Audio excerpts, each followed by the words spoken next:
Welcome to A Magical Life, Health, Wealth and Weight Loss. I'm your host, Magic BARCLAY, lead practitioner at Holistic Natural Health Australia and #1 best-selling author. In this podcast, I aim to give you practical tips on how to accelerate and sustain your health, increase your financial, spiritual and emotional wealth, and to look at something that haunts many of us needlessly, weight loss. In some episodes, I'll have guests available to give you even more tips, but in others, the floor is yours. Drop us a line at A Magical Life Podcast on Facebook and let me know what you would like to know more about. Now, sit back and enjoy, because it is time for you to create and truly discover a magical life. Welcome back to A Magical Life. I'm your host, Magic BARCLAY, and Tom Glaser rejoins us today, talking all things full heart living. Welcome back, Tom. Thanks, Magic. It's great to be here again. Now, in our last episode, we touched on connections, and I really want to explore that. First of all, why are connections so important? Second of all, how can someone who may feel disconnected get started in making connections? We'll leave it with those, and then I'll ask you some more questions. Fair enough. That's plenty to get started with. I'm even jotting notes so I don't forget. Why are connections so important and how to get started? Human beings, we are social beings, Magic. We must feel connected to thrive. Even to survive is what we now know. Human beings cannot survive without being connected. And so for my book, I did research and I interviewed about 12 of the happiest people I personally know. And initially, I thought I would devote one chapter per person and just really go to town with their story. But really quickly in the writing process, Magic, I realized they were saying so many of the same things that didn't make sense and that the book needed to be topical. So the top things that happier people do is they connect with other people, they connect with themselves, and they connect with their passions. When they do those in the service of other people, oh my gosh, look out. That's where you just see people, kind of off the charts being happier. So it's so important because it's essential to our thriving and our surviving. And people who are happier do more good deeds. They spread more goodwill. They donate more money.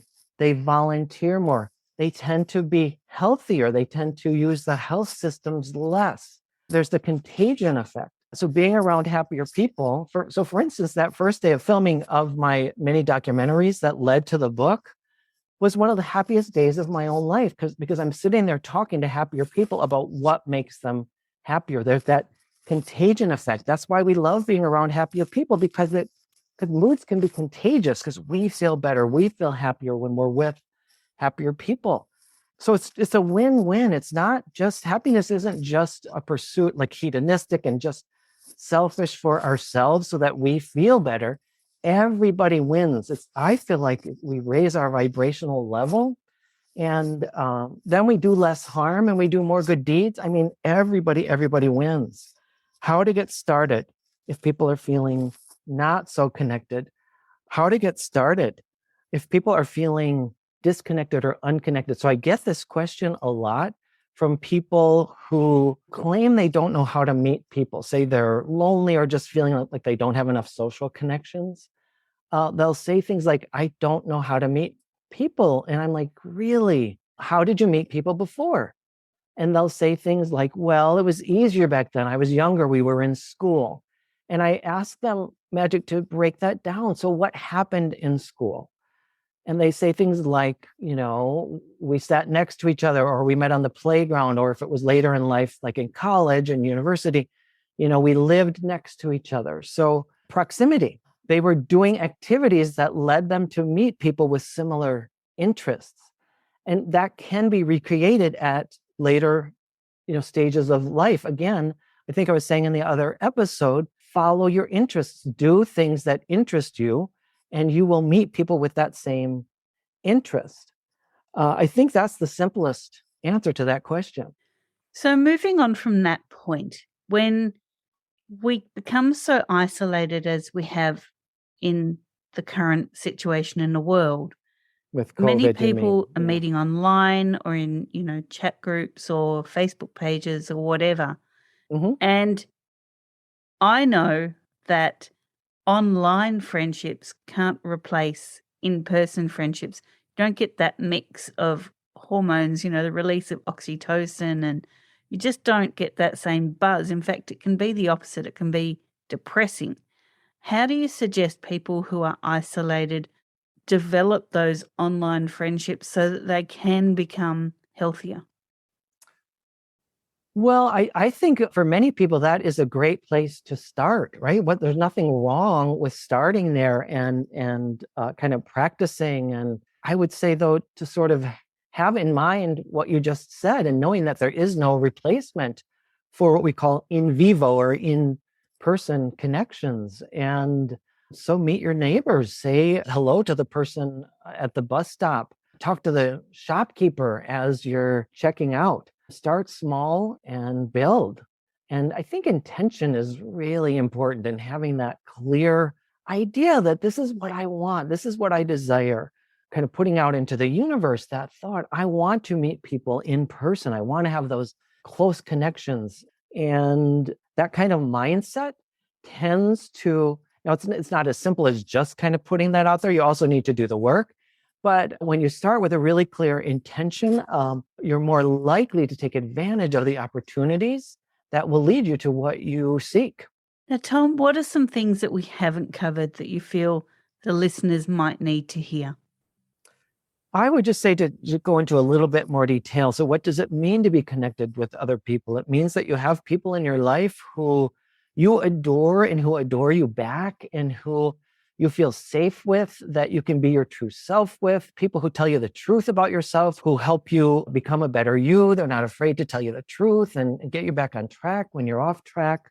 Connecting with oneself, that means knowing who you are, honoring your rhythms, honoring your preferences. It also means mindfulness.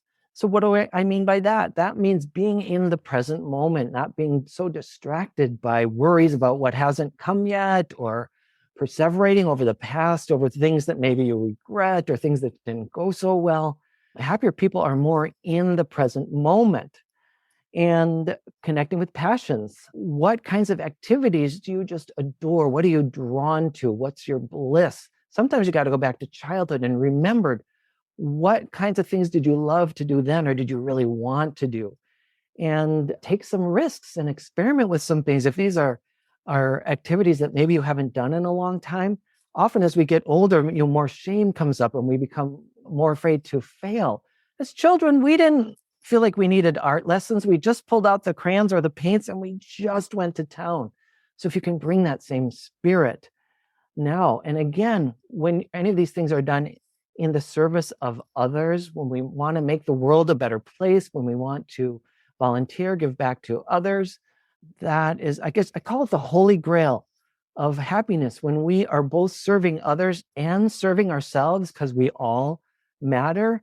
Again, it's just such a win-win-win all around. So we've touched on serving others. We've touched on connecting with self. How do we then encourage other people to do the same without sounding weird? I mean, these days, everyone kind of keeps to themselves.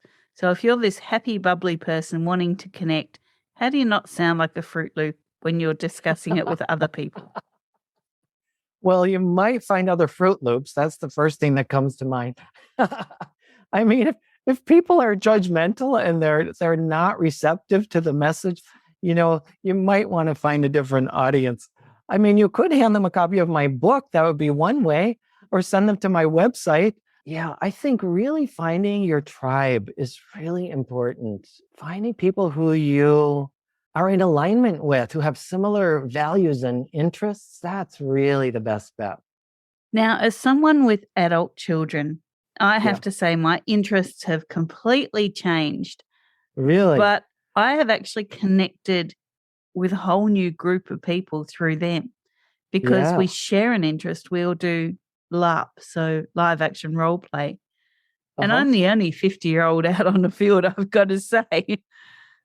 But for the listeners who may be at a later stage in their life, how do you suggest they become friends with their older children rather than just the parent-child relationship? What are some steps to changing the basis of that relationship? Yes, recognizing that the relationship shifts. And I wish I used to have this all kind of memorized because I used to work with college students and I worked with the parents of college students. So some of the labels are escaping me, but it's more like, you become kind of more of a coach or a role model. I think just recognizing that there is a shift, really letting them become who they are, trusting them to make their own decisions. So seeing them more as, I even struggle as I say this out loud. It's not exactly like an equal because we never totally outgrow that difference. Our children are always our children and our parents are always our parents. It goes both ways.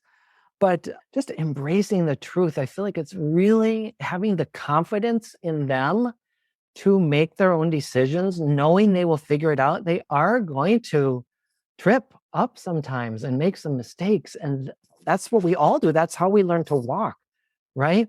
We got off balance and we fell a bunch of times.